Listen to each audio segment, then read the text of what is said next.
Starter Productions vous présente une histoire inspirante. Il paraît que le soleil ne brille pas au même moment partout. On est en 2024 et encore aujourd'hui, on a des hommes qui accomplissent des choses incroyables. Aujourd'hui, dans votre podcast, on reçoit Aboumengue Camara. C'est un footballeur professionnel. Il a été sélectionné à plusieurs reprises dans l'équipe A du Sili National, c'est-à-dire l'équipe nationale de République de Guinée. Il joue au Horea AC et il a été 7 fois champion en première division. Son parcours est incroyable et malgré cela, il a tout mis à côté pour créer un orphelinat. Un orphelinat où il a à sa charge une vingtaine d'enfants. Franchement, son parcours, rien à dire. Pour découvrir cela, à tout de suite dans votre podcast Une histoire inspirante, le podcast où on vous raconte l'histoire de personnes inspirantes. Ce contenu vous est proposé grâce à notre partenaire Mouna Group Technologies. Sur le chemin de la réussite, chaque individu rencontre des moments d'incertitude, de crainte, de difficulté, de moments de doute et de nuits sans sommeil. Cependant, au cœur de cette obscurité, une lueur d'espoir émerge. Une lueur portée par ceux qui ont osé persévérer et bâti quelque chose de solide. Dans cette émission, nous vous dévoilerons des histoires inspirantes de personnes exceptionnelles. Attachez vos ceintures et suivez-nous.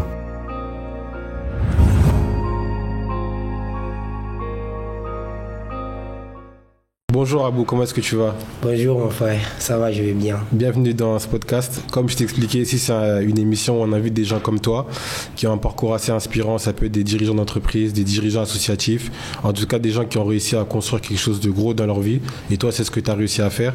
L'objectif, c'est qu'à travers ton parcours, ça puisse motiver d'autres gens et d'autres personnes aussi puissent en inspirer pour, à travers tes erreurs que tu as pu commettre, pour essayer de faire des grandes choses également dans leur vie. Alors toi, tu es footballeur professionnel. Et en parallèle de ta carrière de footballeur, tu as construit un orphelinat où tu as maintenant combien de personnes? 23. 23? Oui. Là, ça a diminué ou ça a augmenté? Non, c'est le même effectif en fait. Ok, vous avez 23 enfants là-bas? Oui. Dans un bâtiment de 2 étages, c'est ça? Oui, un petit duplex là. Ok, donc le but c'est qu'on raconte un peu ton parcours, comment tu en es arrivé à là, les échecs, ton enfance. Et en gros, c'est un peu ça. Donc la première chose que moi j'aimerais comprendre, c'est dans quel environnement familial tu as grandi? Merci. J'ai commencé d'abord à me présenter. Mon nom c'est Camara Aboumengue, footballeur international de Guinée. En même temps, le fondateur de l'orphelinat Orama, comme vous connaissez déjà. Vous savez, dans la vie, c'est pas du tout facile. Toute une personne a une histoire très longue, mais au fur et à mesure que ça t'apprend aussi de voler dans ta vie. Ma maman est l'éducatrice. Mon père est magasinier. Donc, je suis grandi dans une famille très bien, parce que déjà la plupart à Fria, tout le monde connaît notre famille. Moi, mon homonyme d'abord, et là j'ai Aboumengue Camara, que son âme repose en paix. Donc tout le monde connaît la famille, et famille Alpha Bouaka, je fais partie des familles Alpha Bouaka qui se trouvent à Fria. Donc déjà bref, parlant de moi, c'était pas facile au début, dû que sur le plan que moi j'ai accepté d'être footballeur. Être footballeur en Guinée, c'est pas du tout facile.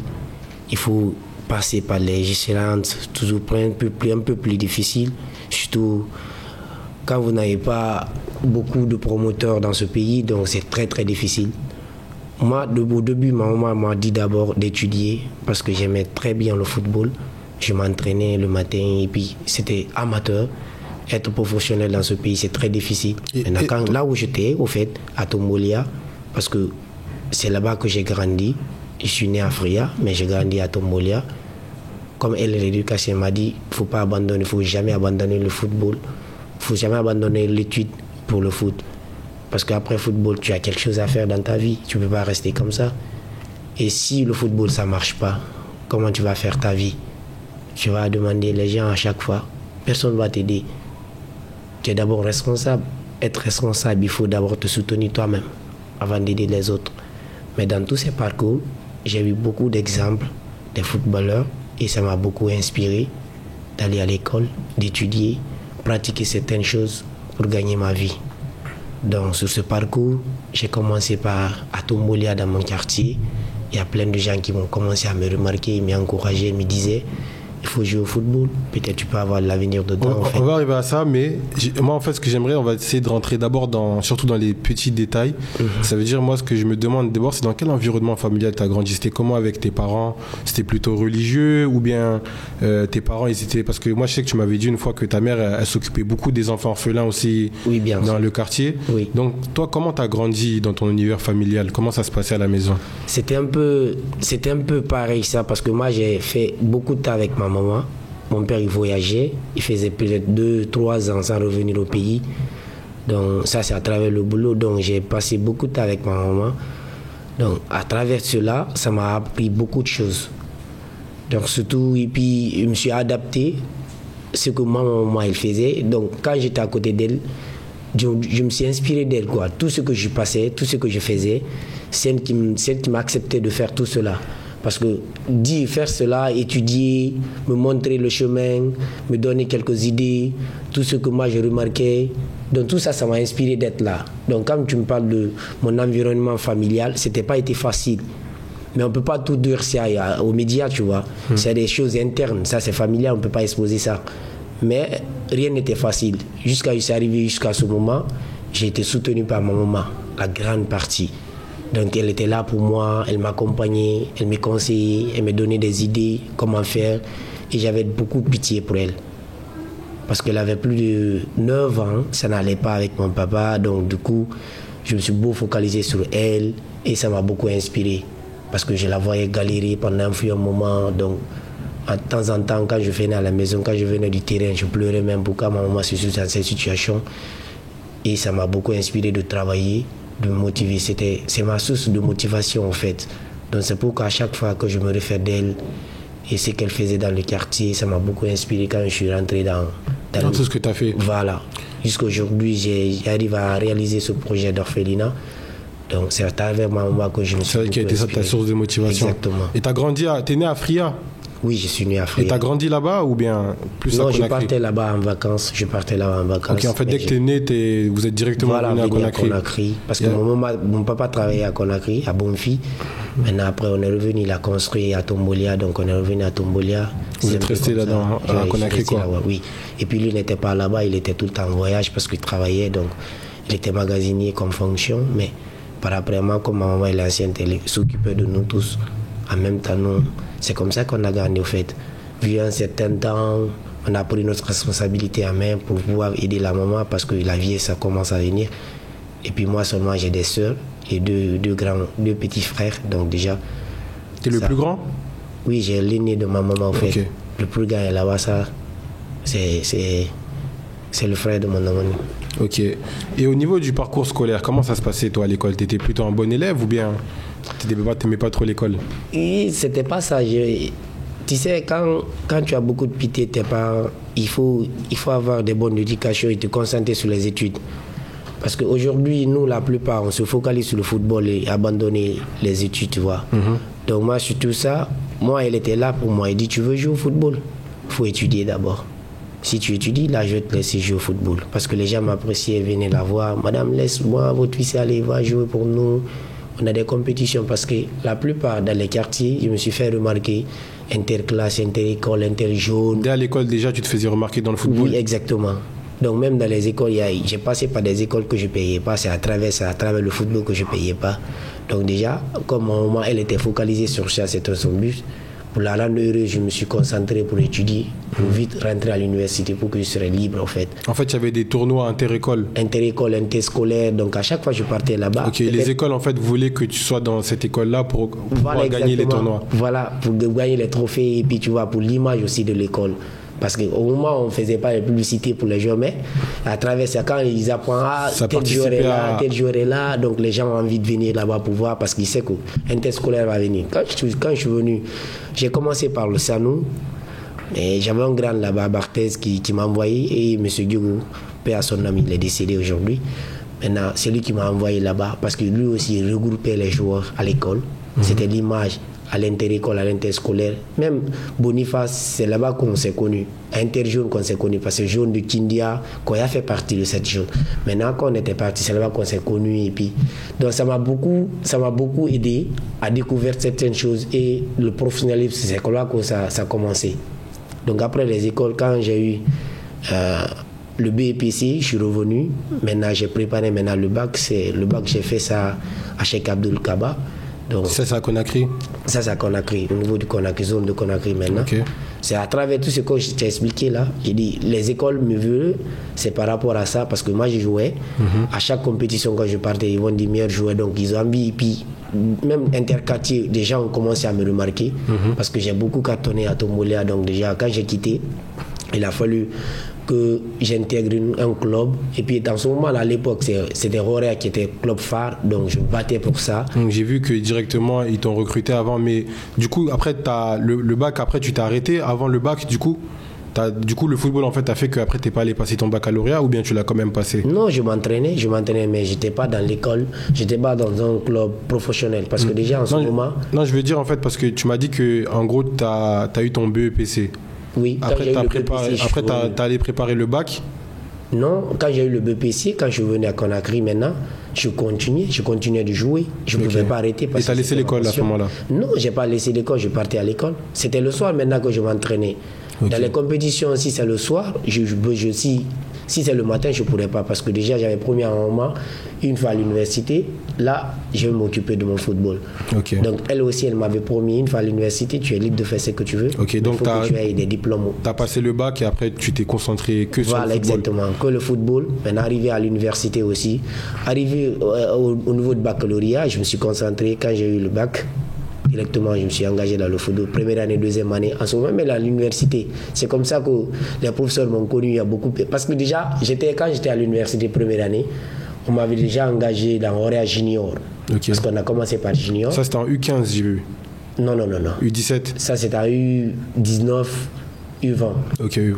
Maintenant, on nous a dit qu'on doit aller pour le tournoi de trône au Maroc. C'était notre premier voyage. On n'avait même pas de passeport. C'était en ce moment le truc de ça, visa. c'était avec le Rorea maintenant. Voilà, ça c'était le Rorea. Maintenant, quand on est revenu, j'étais en première année, les gens commençaient à nous remarquer, on avait quelques trophées, j'ai tous ces trophées. Quand on est revenu, je me suis concentré maintenant à l'université. Inter-université aussi est arrivé. Nous, on nous connaissait déjà. Donc, on a joué pour l'université Général Lansana-Conté. On a eu jusqu'à finale. On a rencontré 2 trophées là-bas. Troisième année, maintenant, nous, on était là-bas. Le club, moi, j'étais maintenant dans l'équipe pro. Le club nous a interdit, on ne peut pas jouer dans les compétitions pareilles. Parce que tout c'est dans les règlements. C'est interdit. Une fois que tu es professionnel, tu ne peux plus jouer pour les académies. Les jeux de quartier, les trucs, ça, c'était interdit. Donc, on se réfère maintenant au niveau de contrat. Ce qui est écrit dans le contrat, il faut que tu respectes cela. Maintenant, c'est comme ça que ça a évolué. Maintenant, l'idée de l'orphelinat s'est engagée. Et l'amour du football, là, c'est venu comment, en fait? C'est depuis l'enfance que... Ça, c'était depuis l'enfance. Que tu as commencé? Depuis l'enfance, ça, c'était depuis Afria. Ok. Depuis Afria, parce qu'au moins, la plupart, je partais à Afria, c'est pour ça. Pour le football? Pour le football. Mes vacances, c'était là-bas. Parce qu'il y avait un coach, tu sais, le problème d'équipement là, c'était pas facile en ce moment. Il y avait un coach qui était à Fouria, ils étaient jumeaux. Maintenant, quand on partait là, c'est eux qui avaient des équipements.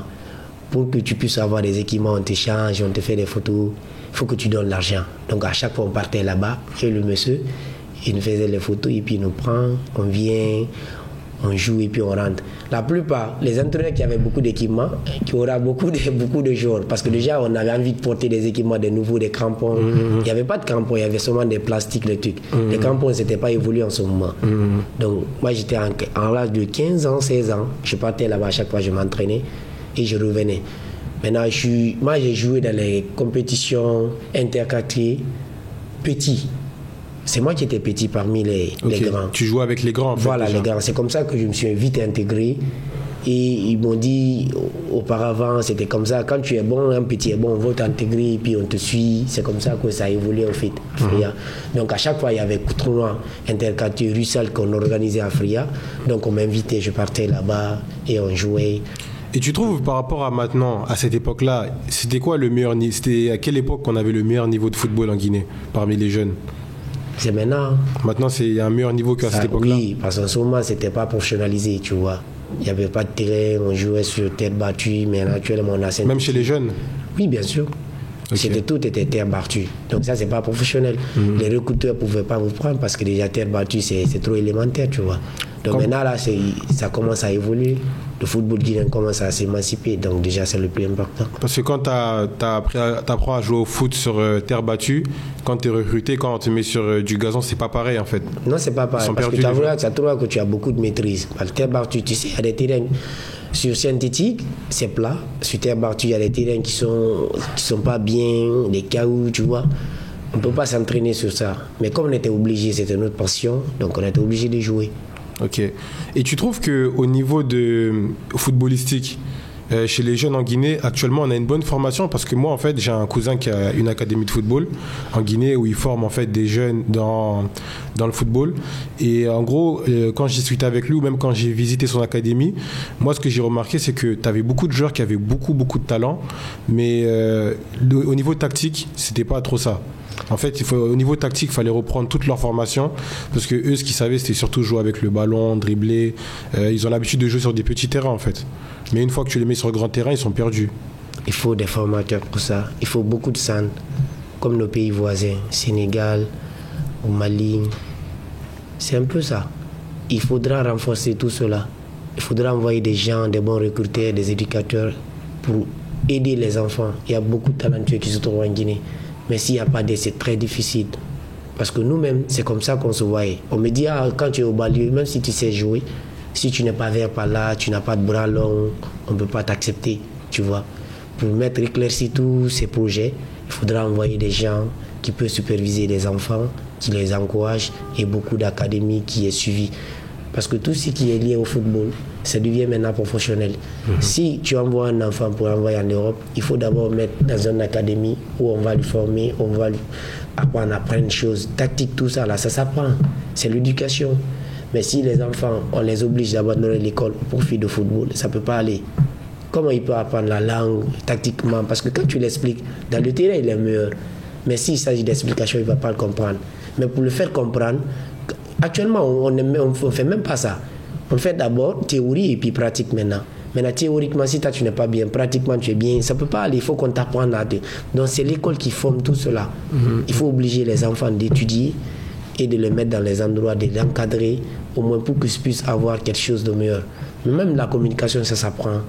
Aujourd'hui, la plupart, vous savez déjà, je ne sais pas ceux qui sont en Europe, je ne les sous-estime pas, mais la plupart, ça s'apprend en fait. Il faut les apprendre à communiquer de temps en temps. Il faut avoir un média qui a à côté des joueurs, des enfants. Vous les obligez, vous les exercez. Quand t'entends Kylian Mbappé, quand il parle, on dirait un politicien. Voilà, tu vois. Ça s'apprend. Mais lui, depuis en enfance, il parlait. Depuis en enfance, il s'apprenait. Donc, tu vois, ça s'apprend, tout s'apprend. Mais on a beaucoup d'académies maintenant en Guinée quand même. Oui, il y en a beaucoup d'académies, mais au niveau structurellement, c'est pas comme ça. Parce qu'on n'a pas d'infrastructure. C'est la vérité, on n'a pas d'infrastructure. Les ligues 1 où ça se joue, ça se joue à l'intérieur, il n'y a même pas de tribune. Donc déjà, l'État, il arrive à ça, il veut arriver à mettre ça en place. Ça va beaucoup aider les jeunes. Il y a beaucoup de jeunes talentueux en Guinée. Mais s'il y avait des infrastructures, les recruteurs ne peuvent pas venir au pays. C'est un peu la différence, comme la Côte d'Ivoire, au Mali. Ils se déplacent facilement pour voir. Mais s'il y avait une infrastructure, c'est très difficile. Et le nouveau du championnat, il faut que ça renonce, c'est très bien. Mais même si tu as des entrepreneurs ou des passionnés de football qui créent des académies pour former des jeunes, les infrastructures, ça peut venir que de l'État, non? Il faut que l'État s'engage au football à 100%. Regarde le dernier match de Milo. Parce que l'État s'est engagé, la plupart des gens, les investisseurs, les bonnes volontés, ils ont dit, si Milo gagne, vous avez ça, vous avez ça. Ça se fonctionne, c'est l'argent. Regarde le Tanzanie aujourd'hui. Tout le monde, quand tu parles de Tanzanie, tu vas dire non, c'est le gars qui est l'artiste qui est là-bas, c'est seulement qui est là au Tanzanie. Mais aujourd'hui, Tanzanie a modernisé le football. Et les gens ont envie d'aller là-bas. Pourquoi ils ont envie d'aller là-bas? Parce qu'ils ont professionnalisé certaines choses. Avant, c'était Sud-Afrique. Il y a des pays, Égypte, Tunisie, Angola. Ils ont beaucoup amélioré dans le domaine-là. Parce qu'ils ont des infrastructures en place. Ils ont beaucoup de stades, ils ont beaucoup de stades. Même si ce n'est pas beaucoup, mais c'est que vous avez, vous entretenez ça, les gens vont venir pour voir les joueurs. Parce qu'actuellement, tu ne peux pas voir un joueur sur terre battue, le recruter, amener en Europe, tu ne peux pas le faire. Il va être perdu. Il va être perdu. Mais il faut qu'il s'apprenne là où il va s'apprendre. Il faut que vous construisez ça d'abord. Si ça s'est construit, les gens vont venir en Guinée. C'est comme ça que ça se passe. Aujourd'hui, en Tanzanie, ça évolue. Championnat ivoirien, ça commence à évoluer. Et il faut que ça. Il faut que l'État aide pour l'émancipation de ces jeunes. On l'a vu lors de la dernière Coupe d'Afrique, maintenant il n'y a plus des petites équipes. Jamais. C'est fini ça en Afrique. Il n'y a pas de petit rapide. C'est que dans le terrain, c'est le rectangle que ça se discute. Là-bas, vous allez dire maintenant, c'est lui qui gagne. On a vu des miracles qui s'est passé. Tan qui est passé en Côte d'Ivoire. Donc déjà, il y a eu des miracles. On ne savait pas si ça va s'arriver. Mais des grandes équipes actuellement, ils ont peur de jouer parce que déjà, il n'y a pas une petite équipe. Tout le monde se bat. Tout le monde se focalise maintenant. Et puis encore, s'ils commencent à renoncer le football africain. Et puis tu vois, les encadreurs, tout. C'est un peu ça, quoi, en fait. Il faut que l'Afrique aussi se structure pour ça. Donc c'est très important. Mais actuellement, on va dans le bon sens quand même avec... bien sûr, ça s'est voulu. Bien sûr. Parce qu'aujourd'hui, actuellement, s'il y a des joueurs qui ne peuvent pas jouer, qui quittent en Europe pour l'Afrique, pour jouer, parce que déjà, c'est ça ce que nous voulons aussi. Tu vois, parce que la fois dernière, j'avais appris que Balotelli a pris une équipe au niveau de Tanzanie. Donc si les anciens internationaux font cela, ça va nous aider beaucoup. Parce que ça donne l'image et puis ça va aider les autres aussi. Les internationaux guinéens. Oui, exactement. Quand ils finissent leur carrière, en général, eux, ils se soucient. Je sais que Titi Camara le fait, mais en général, ils ne se soucient pas trop de ce qui se passe ici dans le football, non, les internationaux guinéens en tout cas. Bien sûr, ils organisent. Ils ont la plupart il y a des internationaux, ex-internationaux guinéens qui ont des académies actuellement, qui se focalisent, qui se forment. Oui, qui se forment au niveau de ça. Mais il faut qu'ils arrivent à utiliser leurs relations. C'est très important parce que les autres, Habib Baye, le truc, c'est comme ça qu'ils font. Ouseni, Diawara, c'est ça ce qu'ils font. Ils attirent les gens, ils viennent les recruter, les contacts qui se sont faits à l'extérieur. Voilà, exactement. Ils profitent avec ça. Pour que nous aussi, c'est comme ça que ça doit se passer. Okay. Il faut qu'on utilise nos anciens contacts, au moins pour aider les jeunes. Si les jeunes ne sont pas aidés, on n'aura pas le futur en fait. Okay. Donc pour que les jeunes puissent avoir cette idée, il faut qu'on les aide aussi. Parce que quand on n'aide pas, on s'aide. Le football, c'est comme ça. C'est le soutien. Les jeunes aussi, ils manquent de soutien. Parce qu'il y a des talentueux ici. Quand tu vois un enfant jouer, tu n'arrives pas à savoir ce que lui, là, il vient de quelle famille. Mais si la famille, ça ne va pas, la maman, d'abord, c'est difficilement de manger. C'est très difficile. Il ne peut pas se concentrer sur sa carrière. Il ne peut pas se concentrer. Il ne peut pas. Il ne peut même pas étudier. C'est vrai. Donc déjà, ça trouve que la famille n'a pas de moyens. Et du coup, pour revenir sur toi, ton parcours, tu as commencé au Horea à 17 ans, c'est ça? Oui, non, Horea, c'était à 18 ans. 18 ans. Comment ça s'est passé les débuts là-bas? Au début, c'était pas facile parce que j'avais un grand que j'ai connu, Ben, c'était l'ancien capitaine de Horea. C'est lui que j'avais contacté quand je suis venu. Parce que moi, après l'université, quand je fais le bac, directement, j'étais pressé. Je suis venu en ville. J'étais dans le camp. Camboao, c'est là-bas que j'étais. Camp Kamaïn, en fait, c'est là-bas que j'étais avec derrière un grand. Il est décédé, paix à son âme. C'était le fils d'un colonel, le colonel Joe.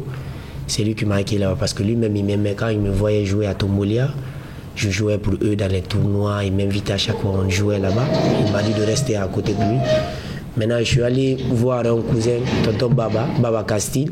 Je l'ai contacté pour qu'il puisse m'aider. Il a contacté Kemo. Je suis allé visiter à Escaloum. On me dit non, là-bas actuellement, c'est des internationaux. Ça trouve que les Maïbra, ils sont revenus Colo, ils sont revenus dans Escaloum. Donc, j'ai pas eu le temps de jouer là-bas. J'ai quitté, je suis venu. Après, ils ont mis en équipe junior. C'est là que l'équipe Horea Junior est venue. Donc, quand l'Horea Junior est venu, on est venu faire le test. J'ai dit, demandez à Ben, s'il te plaît, tu peux dire à Théo de nous donner notre chance aussi. Il dit, il n'y a pas de problème, je vais parler à Théo. Si tu es bon, c'est le terrain, ils vont te prendre. Maintenant, on a fait le texte, on nous a pris, on était nombreux, mais ils ont décanté jusqu'à ils ont eu un effectif de 23. J'étais dans les 23, on m'a nommé comme capitaine, responsable de capitaine. En souvent, j'ai étudié. Quand j'ai eu le bac, maintenant, je passais à Somphonia, mais j'étais à Kamaïn. Après l'école, après l'entraînement, je pars à Somphonia parce qu'on avait cours entre 11h à 18h. Si j'avais des matchs amicaux, j'appelle notre responsable, je l'apprends, après je fais des exercices. C'est comme ça que je voulais maintenant, même au niveau de l'université. Mais là, tu étais encore junior, tu n'étais pas encore professionnel? Non, je n'étais pas encore professionnel. Ça, c'était en 2014-2015. Mais en 2015, ils ont commencé à faire monter les jeunes. Les jeunes, parce que moi, j'avais eu un contrat, je devrais partir au Malaga. Il y avait un gars qui m'a contacté, qui pouvait m'aider. Maintenant, le président m'a dit, j'aimerais que tu commences ici d'abord, après on va voir. Le président, c'est Anthony Choisi. Ok, c'est lui-même qui gérait l'équipe. Oui, en ce moment-là, c'est lui le président, c'est lui qui gère. Donc déjà... Ok. Mais ça veut dire même avec la relation avec les joueurs et tout, c'est lui-même qui s'implique. Oui, il est là-bas.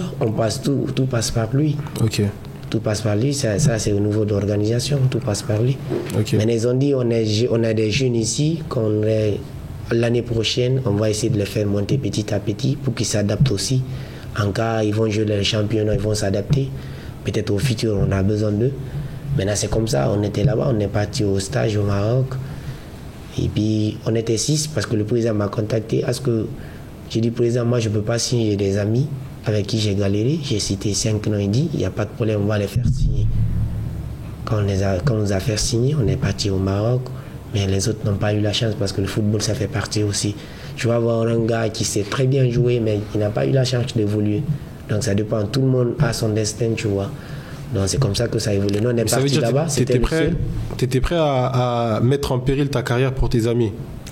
Non, c'était pas ça parce que déjà, en ce moment, il y avait un attaquant qui venait juste partir, qui était avec nous, qui venait juste partir.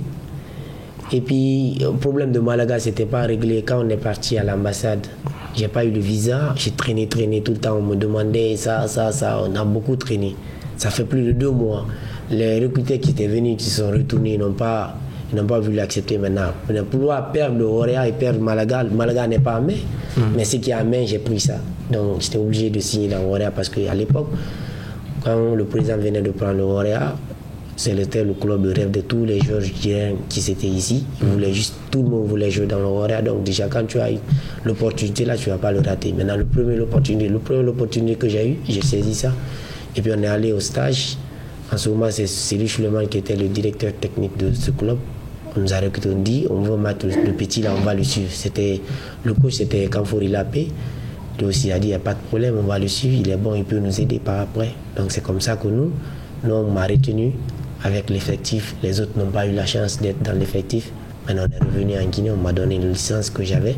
On a changé, et puis j'ai continué comme ça en campagne africaine, j'apprenais avec eux. Mais à chaque voyage, on me faisait voyager pour apprendre certaines choses. Mais j'ai commencé quand même à jouer, c'était en 2016-17. Là, tu es le titulaire maintenant? Oui, le premier match que j'ai commencé, c'était contre Mamelud, c'était contre Super Sport. Il y a une chaîne qui se trouve actuellement en Sud-Afrique, Super Sport, c'était le même club. J'ai commencé le jour-là. Quand Super Sport, c'était en Ligue des Champions. Je n'ai même pas joué le championnat. C'est en Ligue des Champions que j'ai commencé à jouer. Donc, de temps en temps, je m'apprenais et puis je me suis titularisé. Maintenant, j'ai continué. J'ai eu des sélections. C'est comme ça que ça a évolué. Et puis, jusqu'à aujourd'hui, quoi, en fait. Donc, tu as été 7 fois champion de Guinée. Oui. En plus, tu as été, si je dis pas n'importe quoi, tu as été élu 7 fois meilleur défense latéral de Guinée aussi, non? Non, je faisais partie. Tu sais, à chaque année, on choisissait les joueurs. 11 types de la Guinée, donc je faisais partie de ça depuis un moment. C'est ça qui a été fait 7 fois?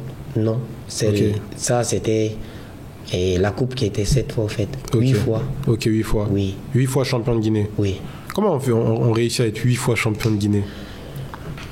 C'est l'effectif au fait. Quand vous avez l'effectif, on avait l'objectif d'année, chaque année, le président nous disait, je veux coupe nationale, je veux tous les trophées. Vous signez, il dit c'est ça ce que je veux. On vous paye par rapport à votre travail. Donc déjà c'était ici. Et puis on avait besoin de l'argent, il y avait la famille. Moi surtout moi parce que déjà je travaillais beaucoup parce que je sais que j'ai des enfants à nourrir, j'ai la famille à nourrir, il me faut travailler, il faut être titulaire. Tu n'es pas titulaire, tu n'es pas concerné. Il faut gagner de l'argent, il faut être titulaire. Donc déjà je me battais pour ça, je m'entraînais. Avec qui je m'entraînais moi, c'est Victor Zwenka qui m'a titularisé dans Orea. Actuellement, il n'est pas là, il est au Bénin. C'est lui qui m'avait titularisé pour la première fois. Parce que je m'entraînais, comme je ne jouais pas, j'avais des internationaux devant moi que toute la Guinée connaissait. Donc, il me faut me battre. Certaines personnes me disaient, il faut aller dans un autre club. J'ai dit, moi, je vais jouer. J'ai envie de jouer, je ne vais pas quitter. Je ne vais pas fuir la concurrence. J'aime la concurrence. Si seulement, si je continue à m'apprendre, mais je vais jouer. Un jour, je vais jouer. Et le jour que je vais jouer, je vais m'arrêter, je ne vais plus quitter. C'est comme ça que ça évolue. Dans tous ces temps-là, 6 ans rond, j'étais dans la régularité, j'ai joué toutes les compétitions. Donc tu vois. Ok, et après tu as le Céline National aussi qui est arrivé, tu as représenté la Guinée. Oui, exactement, parce que je ne veux pas dans les détails là. Non, c'est pas facile au fait. intégrer dans l'équipe nationale, il faut beaucoup d'efforts pour être là-bas. Il faut beaucoup de performances pour être là-bas. Donc j'ai eu ma chance avec du G6. C'est lui qui m'a pris en équipe nationale pour la première fois. Et ça a duré, les gens me réclamaient, mais il y avait des tailles, donc tu vois, c'était pas facile au fait. Mais le premier sélectionneur qui m'a sélectionné, c'était Didier 6. Quand on était parti en demi-finale, Coupe de CAF au Maroc, maintenant, il a pu me superviser et puis m'a contacté. J'ai dit qu'il n'y a pas de problème. J'ai dit, Dieu merci. Moi aussi, je vais jouer pour ma nation parce que j'ai rêvé. C'est le rêve de tout un joueur. Donc, quand tu évolues dans le pays, il faut avoir des sélections. J'avais eu des sélections U17, U19, U23. J'avais eu beaucoup de sélections, mais c'est ça qui me concernait. L'équipe A, c'était la première. Donc, je voulais tellement ça. Donc, c'était 3 fois maintenant, mais sélectionné, mais je n'ai pas eu la chance de jouer. Et comment ça s'est passé, la sélection, avec les joueurs, côtoyer des stars internationales? Comment ça s'est passé? Oui, c'est pas facile, tu sais. Quand tu t'adaptes pas, d'abord, il y a un complexe d'infériorité. Quand tu viens juste voir des gens qui viennent d'Europe, tu les regardes, les gens disent non, il ne faut pas suivre ça, joue ton football, tu es là pour ça, tu es là parce que tu es meilleur. Tu n'es pas là parce que personne t'a choisi d'être là, parce que tu es là parce que tu es meilleur. Donc, continue sur ce lancer, là ça va évoluer. Même Kaba, pour la première fois, ma première sélection, c'était avec Kaba qui était... Kaba Diawara. Il faisait partie du staff, il était là-bas. Quand on est parti au Tchad, je me suis entretenu avec lui, j'ai même en parlé de mon organisation, que puisse m'aider, parce que lui, il est déjà au Canada. J'ai dit, si tu peux avoir des gens, parce qu'il y a des joueurs qui sont là-bas, peut-être à travers ça, il peut m'aider. J'ai en discuté avec lui. Mais bon, c'est le destin, je ne l'en voulais pas. Après, il ne m'a plus revenu, donc j'ai laissé tomber, quoi. J'ai continué à me battre comme je peux. Okay. Je l'en parlais quand même. Ok, bravo pour tout ce que tu as pu faire. Ouais. Et avec toute la carrière là, que tu as mis en place, tu as sacrifié toute cette carrière pour sacrifier, tu joues toujours au football, mais en parallèle, tu as créé un orphelinat en plein Conakry où tu t'occupes d'une vingtaine d'enfants. 23 enfants. Comment ça s'est mis en place? Comment tu as commencé? Mais ma référence, parce que déjà, j'ai toujours dit, c'est ma maman, parce que ce que je voyais, elle faisait dans le quartier avec des enfants, les voisins, les cohabitants, tu vois. Donc tout ça, ça m'a beaucoup inspiré. Et ça, là, ça m'a motivé. Donc quand la dame m'avait proposé, moi aussi, j'ai accepté parce que déjà, je voulais aider ses enfants. Donc dans ça, dès qu'elle a eu maintenant qu'elle est rentrée, moi, je me dis, comme déjà, je suis dans Orea, je suis salarié, je pourrais poursuivre. C'est ce que nous, on a débuté ensemble. Donc c'est comme ça que ça évolue jusqu'à aujourd'hui. Par après, j'ai cherché à chercher des documents pour que ce soit dans les règles. Parce que tu ne peux pas mettre quelque chose en place si tu n'as pas les documents. Donc les gens me disaient ça, il faut être agréé d'abord. Si tu n'es pas agréé, on ne pourra pas t'aider. Parce que ici, si tu proposes quelque chose, tu n'as pas les documents, c'est n'est plus valable, on ne va même pas regarder. Donc je suis mis à rechercher les documents. J'ai fait beaucoup de démarches et j'ai eu les documents. Maintenant, je me suis focalisé, j'ai cherché des gens, je ne les paye pas, mais des fois, quand j'ai des primes, j'ai des matchs, je les arrange, c'est comme ça, parce qu'eux aussi, ils avaient envie d'aider ces enfants. On a collaboré, j'ai un ami, Diallo, et je l'ai consulté, Kamano, que vous le connaissez déjà. Donc, on s'est consulté, on a mis quelque chose en place. C'est comme ça que ça a évolué. Maintenant, j'ai eu des sélections. Quand j'ai eu des sélections, j'ai dit, pour que ça marche, il faut que je vais avoir un terrain pour eux. Parce que je sais que je ne veux pas commencer quelque chose que je ne veux pas terminer. Mais quand je commence, l'idée est venue à moi, j'ai acheté 2 parcelles à Doubrika. Maintenant, j'ai dit, peut-être je vais avoir d'autres sélections. Quand j'ai la sélection, je vais continuer à construire petit à petit pour mettre ces enfants à l'abri. Parce que le football, c'est juste un temps. Et aussi à l'âge. Et les nerfs aussi, si ça ne fonctionne plus, tu peux avoir une blessure que tu ne peux plus jouer au football. Mais au moins, si les enfants sont à l'abri, c'était mon combat. Et puis jusqu'à maintenant... Ta priorité, c'était eux, quoi. Voilà, c'était eux. Parce que déjà, mon maman, elle savait déjà quelle est mon idée. Elle sait déjà ce que je veux. Tout ce que je la propose, elle est acceptée parce que déjà, elle est éducatrice Esther. Elle reçoit beaucoup de ces problèmes pareils. Mais si moi, j'arrive à mettre ce projet en place, Donc, et puis un peu partout, la famille m'appelait, mes cousines m'appelaient, m'encourageaient. C'est bien ce que tu as fait. Et puis les gens du quartier, mes amis, c'est bien ce que tu as fait. Continue, c'est pas grave. L'idée là a commencé de venir, c'est Dieu. C'est Dieu qui a voulu que je fasse ce genre de choses parce que j'ai pas assez de moi. Et je suis pas un milliardaire, mais si Dieu m'a donné cette idée, moi quand même, je dirais Dieu merci quoi au fait. Parce que ces enfants-là, ils n'ont pas choisi d'être comme ça.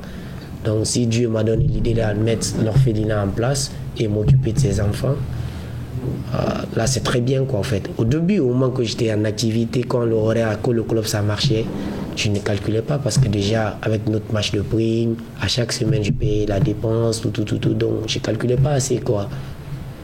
Donc, mais maintenant là comme le club ça ne va pas tellement, tu vois, dans chaque club il y a des crises partout. Au moment que le Covid est venu, on a eu des contrats et puis le contrat n'a pas reçu. Et puis ça s'est passé, il y a eu 2 ans, par après on n'était pas en activité à 100%. Ça a handicapé beaucoup parce qu'au moment de Covid même, tu vois, si tu n'es pas en activité, comment les enfants vont manger, comment ils vont nourrir, tu ne veux pas les abandonner. Et leur charge c'est tous les jours? Bien sûr, ça c'est obligé. C'est comme un père de famille. Tu ne peux pas dire aujourd'hui ma famille ne va pas manger. Il faudra te battre à chaque fois pour que ta famille mange au moins, pour que tu les entretiens. Moi j'ai déjà dormi là-bas une fois. Ça fait longtemps qu'on se connaît, ça fait depuis 2019 je crois. Donc j'ai vu un peu comment le fonctionnement et tout de l'orphelinat. Vous avez beaucoup de charges. Toi, c'est vrai que tu es footballeur professionnel, mais les salaires de footballeur professionnel en Guinée, c'est pas les mêmes que par exemple un joueur comme un Naby Keita qui joue à Liverpool. Il y a beaucoup de différences en fait. Voilà. Donc comment toi tu arrives à t'en sortir avec les revenus que tu as en Guinée et subvenir aux charges de tous ces enfants? Déjà, c'est quoi que vous avez comme charge? J'ai beaucoup de charges. En fait, la scolarité des enfants, le loyer, la dépense. Mais il y a des bonnes personnes aussi que je dois beaucoup les remercier parce que déjà, à chaque fois on fait des publications, il y a des gens qui réagissent. Les gens anonymement, ils disent pas, ils envoient seulement quand il y a un sur numéro, Internet. tu vois. Oui, c'est Internet. Ils nous contactent et disent ce que tu fais, ça nous intéresse. On sait que c'est ce que tu fais, c'est très important et puis c'est salutaire, c'est humanitaire. Donc déjà, on me contacte, on me dit maintenant, c'est ce qu'on peut faire pour des enfants, c'est ça ce qu'on a. Il y a des gens qui nous aident beaucoup. Là, je ne peux pas dire c'est moi seul qui le fais. Non, il y a beaucoup de gens qui nous aident. C'est pour ça aujourd'hui, l'orphelinat, ça existe. Parce que même l'année là, début de l'année 2022-2023, ça a été très difficile. Les enfants ont fait 1 mois sans étudier. Ils étaient à la maison. Donc on a fait des démarches, on a fait des publications. Tu n'avais pas les charges pour payer l'école, c'est ça? Oui, j'avais pas. Parce que déjà, tu sais, quand tu ne travailles pas, et quand tu dis quelqu'un qui travaille, quand on te paye, au fait. Mais si tu n'es pas salarié, tu dis que tu ne travailles pas. Donc tu ne dis pas que tu es en chômage total, mais au fait, si ce que tu recevais, tu ne recevais plus ça, donc déjà tu es en chômage, c'est ce que je veux dire. Donc on ne recevait pas, vous tous vous êtes renseignés déjà, l'horaire a fait que les jours ont fait beau temps qui n'étaient pas payés, donc déjà, moi ça a eu un impact beaucoup sur moi, parce que déjà ce qui est mis, les enfants eux sont obligés à manger. Donc ce que tu réserves, tes réserves vont sortir obligés. Tu ne peux pas avoir un enfant qui est malade, tu ne peux pas sauver la vie. Parce qu'en plus de ça, Antonio Soare, le président du club, il a eu beaucoup d'ennuis au niveau de ses entreprises. Donc ça a mis en péril, en gros, tout comme une chaîne, en fait. Exactement. Parce que lui, quand tu l'attaques, c'est pas lui. Tout ce qui l'entoure, ça impacte tous. Parce que déjà, nous, on a une famille, on a des sœurs qui ne travaillent pas aujourd'hui. On a la famille, on a les charges supplémentaires, on a notre charge personnelle, donc c'est pas facile au fait, c'est très difficile. Donc c'est pourquoi je cherchais toujours des bonnes volontés, au moins pour mettre, pour les décharges, peut-être la maison, le loyer par exemple, à 2 500 000 par mois, tu vois, 2 mois ça fait 5 millions. Maintenant, 850 000 par semaine, chaque dimanche tu sais 850 000. Et si un enfant tombe malade, le minimum tu vas dépenser 500 000, le minimum. Donc déjà, si ça s'habitue et puis tu n'as pas un fonds pour ça, ça va être très difficile.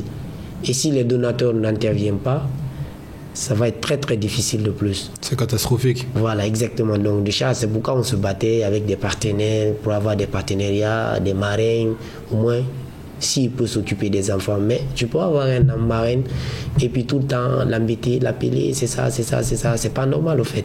C'est l'idée qu'elle a eue pour aider ses enfants. Tu ne peux pas le câbler comme c'est sa responsabilité, non. Le premier responsable, c'est les enfants, c'est moi. Donc, s'il y a des problèmes, c'est moi qui dois intervenir. Mais eux, ils vont venir en besoin quand ils veulent. Ils sont pas obligés, en fait. C'est quand ils peuvent, quoi. Quand ils peuvent, quoi. Quand Non. c'est ça, en fait. Mais ça, normalement, s'occuper des orphelins dans un État, c'est la responsabilité de l'État. Et Bien en sûr. Guinée, on a le ministère de l'Action sociale qui est là. Ils le font pas et vous êtes pas aussi? Non, il n'y a pas un budget même pour ça. Il n'y a pas de budget. Normalement, on doit avoir Si, des ils ont un budgets. budget normalement de... Non, on ne reçoit pas. Ok. Ce qui est clair, on ne reçoit rien, en fait. Les orphelins ne reçoivent rien. S'il y a un budget pour ça, non, on ne reçoit pas. C'est ça la vérité, en fait. Parce que si moi, j'arrive à avoir 2 parcelles à Doubrika, je pense que déjà, je suis en beaucoup d'avance comme ça, là. Si le terrain, tu l'as acheté toi-même? Oui, je L'État l'ai ne t'a acheté. pas aidé pour le terrain aussi? Non, personne. Je l'ai acheté dans mes propres fonds. Quand on a été en 2020 au Cameroun, moi, à mon retour, j'ai tout sacrifié, j'ai laissé tout, j'ai acheté 2 parcelles pour ses enfants. J'ai dit à maman, ils n'ont qu'à m'excuser parce que déjà, j'ai une responsabilité. J'ai acheté 2 parcelles, j'ai fait la ceinture, moi seul. Plus de 150 millions, si tu payes ça. Un joueur qui vit, un joueur local qui vit ici, et qui se sacrifie au moins pour les besoins de ses enfants, je pense bien l'intéresser à faire gros pas. Mais là, ces gros pas doivent être accompagnés. Mais s'ils n'arrivent pas à accompagner, ils ne te proposent pas. Il y a des investisseurs qui viennent, il y a des Saoudiens qui donnent beaucoup, il y a des gens qui ont de la fondation. Même s'ils ne peuvent pas nous aider, mais ils peuvent nous mettre en fondation, ils peuvent mettre en contact avec des fondations, au moins pour nous aider. Beaucoup mettre pour ces enfants à l'abri. Quand c'est là, mon effectif est jusqu'à 23. Pourquoi c'est à 23? Parce que c'est les 23 là que je peux entretenir. Je ne veux pas prendre beaucoup de nombres que je ne peux pas entretenir. Que tu peux pas gérer. Donc que je peux pas gérer. Mais au Sili National, tu as des joueurs aussi, tu as des collègues à toi qui ont des gros salaires, qui gagnent des millions à l'année. Eux, ils t'ont pas aidé, par exemple? Bah, c'est cool. Tu as joué avec Naby Keita, par exemple? Bah, c'est cool. Je te propose, quand on se voit, je te dis j'ai ça, j'ai ça, j'ai ça, j'ai ça. J'ai ça comme difficulté. Je suis joueur local. Tu ne peux pas me donner l'argent, mais tu peux m'aider avec ton agent. Tu me mets en contact avec ton agent. Partout où tu m'amènes, je vais me débrouiller au moins pour soutenir ces enfants. Dans 2 ans, dans 3 ans, je vais le faire parce que l'argent de là-bas et ici, c'est pas pareil. Si toi, tu reçois $10,000 par mois, au moins tu sais que tu as les charges à Conakry. Tu ne vas pas pagailler avec ça. Tu vas te structurer au moins parce que ça, là, je ne peux pas mettre ça sur quelqu'un d'autre. Je vais dire à Naby, maintenant, moi, je m'écarte, c'est ta responsabilité. Non, c'est ma responsabilité. Moi, c'est moi qui dois assumer. Tu ne peux pas me donner l'argent, mais tu peux m'aider. Je l'ai proposé, je ne cite pas les noms. Ils savent bien. Ils voient tout ce qui se passe à Guinée, ils connaissent. Mais je ne veux pas les câbler, dire il faut faire ça. Ils ont une famille, hein. Mais c'est ma responsabilité. Moi, j'assume ma responsabilité. Mais s'ils ont envie d'aider ces enfants, ils vont les aider. Mais s'ils ne sont pas encore prêts pour aider ces enfants, moi, je suis mon chemin. Et je fais ce que je peux. Je me bats comme je peux. Il y a des donateurs qui vont venir. On va essayer de s'organiser avec eux, chercher des parrainages pour les enfants. Mais si eux n'interviennent pas, je vois Sébastien Allaire aujourd'hui qui a créé Sa une fondation. fondation. France Kessier qui a créé une fondation. Et Traoré, Bertrand Traoré. Il y a beaucoup de gens aujourd'hui actuellement dans l'Afrique de l'Ouest qui créent leur fondation. Tu vois, et ils mettent en valeur. Les autres maintenant ils voient, mais on ne peut pas les dire faire ça. C'est leur vie, c'est leur argent, qu'eux qui les cherchent. Pour jouer au football c'est très difficile, hein?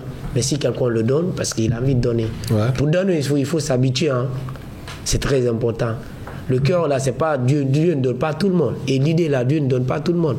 Il y a des gens qui souffrent en Guinée. Ils sont en difficulté. Il y a des enfants qui ici, quand on les voit, il y a des gens qui meurent ici, il n'y a pas de soutenance. Ils n'ont qu'à beaucoup réfléchir par rapport à tout cela. Aujourd'hui, c'est toi. Demain, c'est quelqu'un d'autre. La vie et le football, ça va trop vite. C'est ça la vie, au fait. Moi, je n'accuse personne. Peut-être il y a des gens qui ne sont pas informés. Mais à travers ça, les communications, peut-être ils seront informés. S'ils ont envie de m'aider, je suis là. Je suis leur frère, je suis leur collègue, je suis leur ami.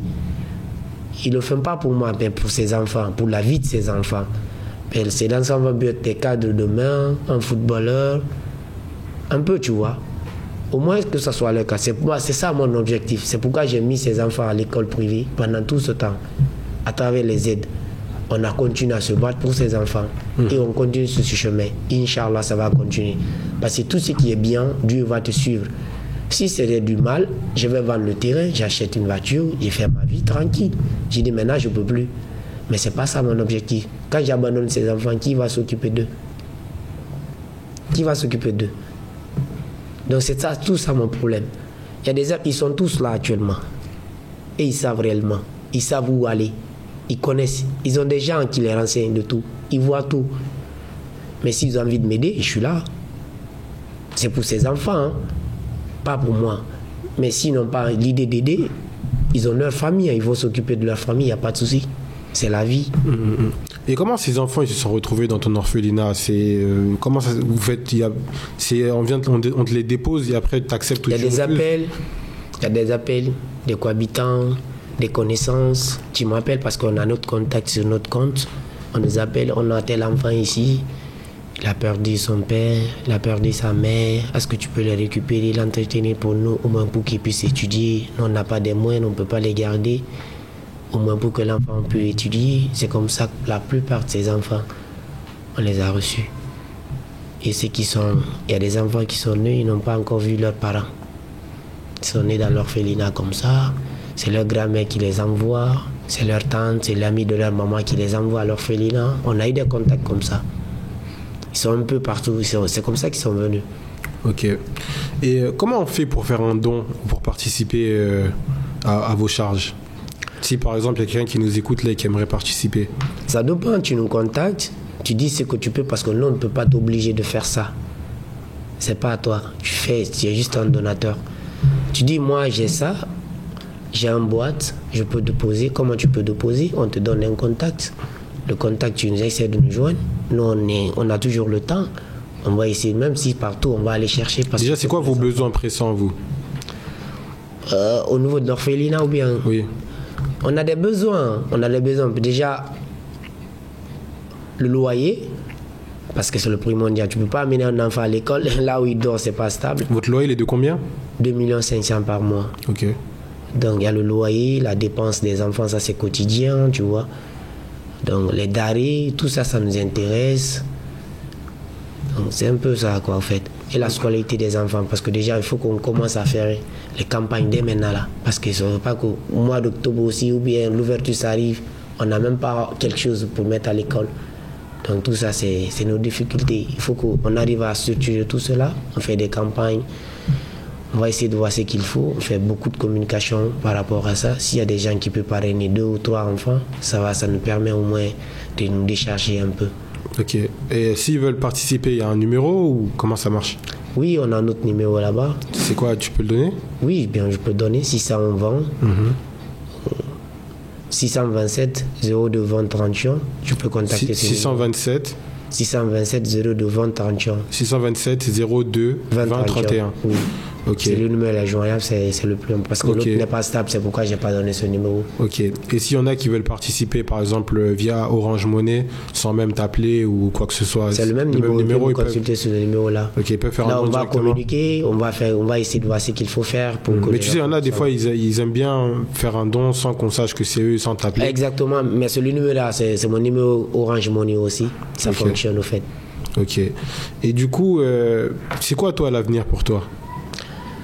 L'avenir, on suit nos destins au fait. Actuellement, comme notre club ça fonctionne pas, c'est un peu difficile au moins. Mais j'aimerais jouer, j'aimerais continuer l'aventure que j'ai commencé. J'ai beaucoup de rêves à faire. Parce que la responsabilité des enfants, aujourd'hui, si j'avais un club qui peut me payer un peu, je trouve que ces enfants-là, aujourd'hui, sont à l'abri. Je le sais bien. Et j'ai ce cœur, je le fais. Parce que je sais que c'est ça mes soucis principaux actuellement. C'est ça qui me fatigue, c'est ça qui me travaille. Voir ces enfants-là là-bas. Parce que demain ou après-demain, le propriétaire de là-bas peut me dire, c'est l'avant-là, moi je peux récupérer ma maison. Où les enfants vont aller? Où je vais les envoyer? Partout actuellement, c'est très difficile d'avoir des maisons. Quand tu pars, ils vont dire non, c'est où tu payes. On ne peut pas recevoir les enfants orphelins. Ils vont gâter ma maison, un peu ça, tu vois. C'est tout ça qui m'a motivé à aller chercher deux parcelles à Dubrika. Au moins au futur pour construire.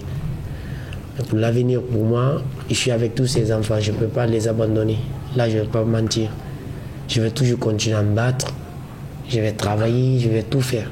Mais pour que ces enfants-là puissent au moins manger et pour qu'ils soient stables. Mais l'avenir, c'est Dieu qui le sait, au fait. Tu sais, dans chaque chose, il y a la chance dedans, au fait. Quand tu as beaucoup de chance, aujourd'hui, j'aimerais avoir des opportunités pour avoir des progrès dans mon projet, ce que je veux, dans l'orphelinat et le foot. Mais le foot d'abord. Parce que dans le foot que je peux soutenir ces enfants. Donc, c'est ça ce que je veux. Et au niveau du chantier, vous avez commencé déjà au niveau du terrain? J'ai fait la ceinture, je n'ai rien commencé, j'ai fait la ceinture. Parce que dû la crise qu'on a fait ces 2 années. Des crises dans le pays? Oui, la crise dans le pays, dans le club aussi. Donc, tu sais, quand tu ne payes pas, quand tu n'as pas de salaire, qu'est-ce qu'il faut faire? Il y a la famille, il y a les enfants qui vont manger. Ce que tu gagnes, tu utilises ce que tu gagnes. Tu ne peux pas dire je vais mettre ça dans le bâtiment que ça ne va pas finir tôt. Il faut un budget pour ça, en fait. Donc c'est tout ça qui est ralenti. C'est pourquoi à chaque fois je suis là à demander l'État et les bonnes volontés. Parce qu'il y a des gens où même si peut-être il ne peut pas me donner, il peut pas nous aider. Mais ils ont des maisons partout, même à Doubreka. Il peut dire, maintenant moi je te donne ça, tu vas installer des enfants ici en attendant que au moins pour ne pas payer le loyer. Tout ça c'est des aides, tu vois. Mais vouloir payer le loyer c'est très difficile, surtout quand tu ne travailles pas. Et je ne peux pas t'appeler à chaque fois, c'est pour aide-moi à avoir le loyer, aide-moi à avoir le loyer, aide-moi à avoir le loyer. Et c'est que tu gagnes aussi ici. Tu as la famille, tu as une responsabilité. Donc c'est un peu ça. Pour éviter tout cela, il faut que l'État essaie de nous aider. Parce que nous qui avons fait un pas, il faut qu'il nous aide au moins à finaliser ce qu'on a commencé. Okay. Parce que quand les enfants sont à l'abri, c'est moins de dépenses. Tu peux gagner un sac, tu l'envoies là-bas. D'autres peuvent gagner d'autres sacs, tu peux l'envoyer là-bas. Au moins les enfants vont manger. Mais si le loyer est là-bas, la scolarité est là-bas, c'est beaucoup de charges, surtout la scolarité.